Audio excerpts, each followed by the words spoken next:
Le meilleur de Pierre-Yves Noël sur France Bleu Champagne. France Bleu Champagne.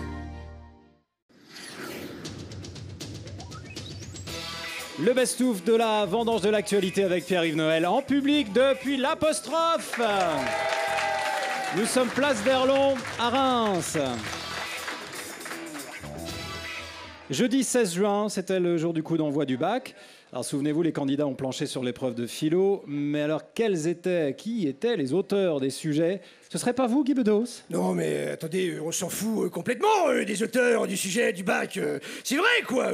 Je n'ai absolument pas la prétention de me prendre pour Jean-Jacques Rousseau, Descartes ou Montesquieu. Non, je me sentirais peut-être plus proche de Luc Ferry, moi.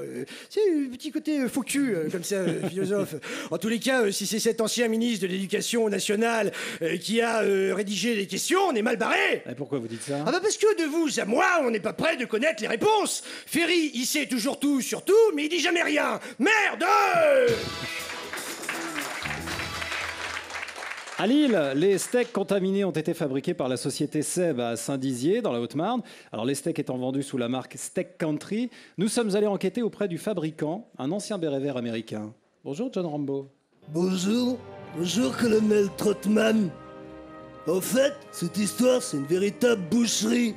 C'est pour entraîner nos petits-enfants à être robustes, pour faire la guerre aux bactéries allemandes, pour péter la gueule à E. coli.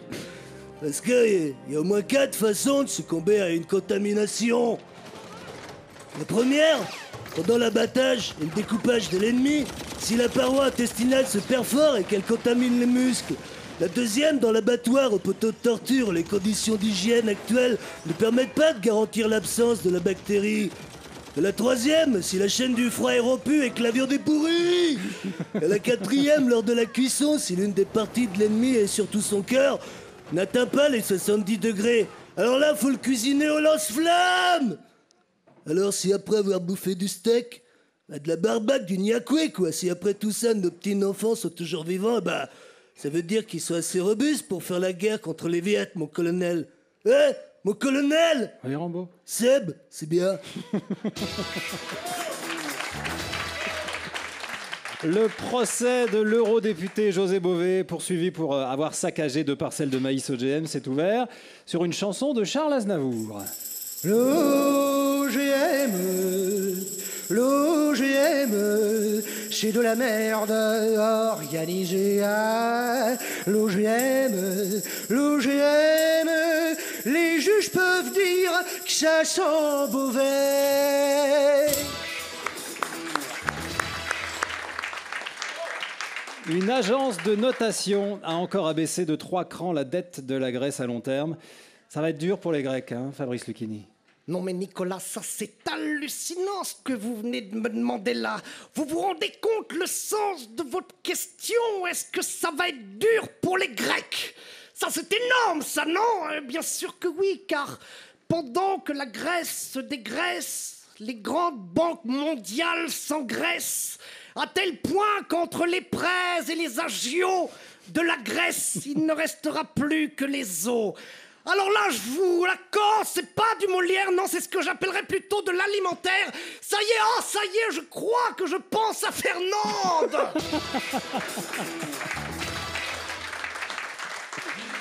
Une vache fugueuse a traversé un village de Tarn-et-Garonne. Le propriétaire a averti la gendarmerie qu'il a abattu. Que pense le sosie officiel de Coluche, Michel Lucci? Ce que j'en pense, c'est qu'il y a toujours des enfoirés, hein. Déjà, je veux dire, le mec, il savait pas où sa vache allait. Parce qu'elle s'était barrée d'une traite. Elle est rigolote, attends, je vais t'en mettre un coup. Allez-y. Donc, alors, au pire aller, il a appelé les gendarmes, le mec. Par contre, ce que je savais pas, moi, c'est que les vaches se poursuivaient entre elles. En plus, la bestiole, elle était même pas armée. La crise. Donc, si tu veux, la moralité de l'histoire, c'est qu'un poulet peut baiser une vache. Circuler, rien à voir. La vendange de l'actualité, toujours en direct et en public de l'Apostrophe Place d'Erlon à Reims, avec à suivre une nouvelle partie. On poursuit ce best-of aujourd'hui avec les voix de Marine Le Pen, Jean-Marie Le Pen, Monsieur Corona, Adeline Hazan et Mado la Niçoise. A tout de suite, bon week-end.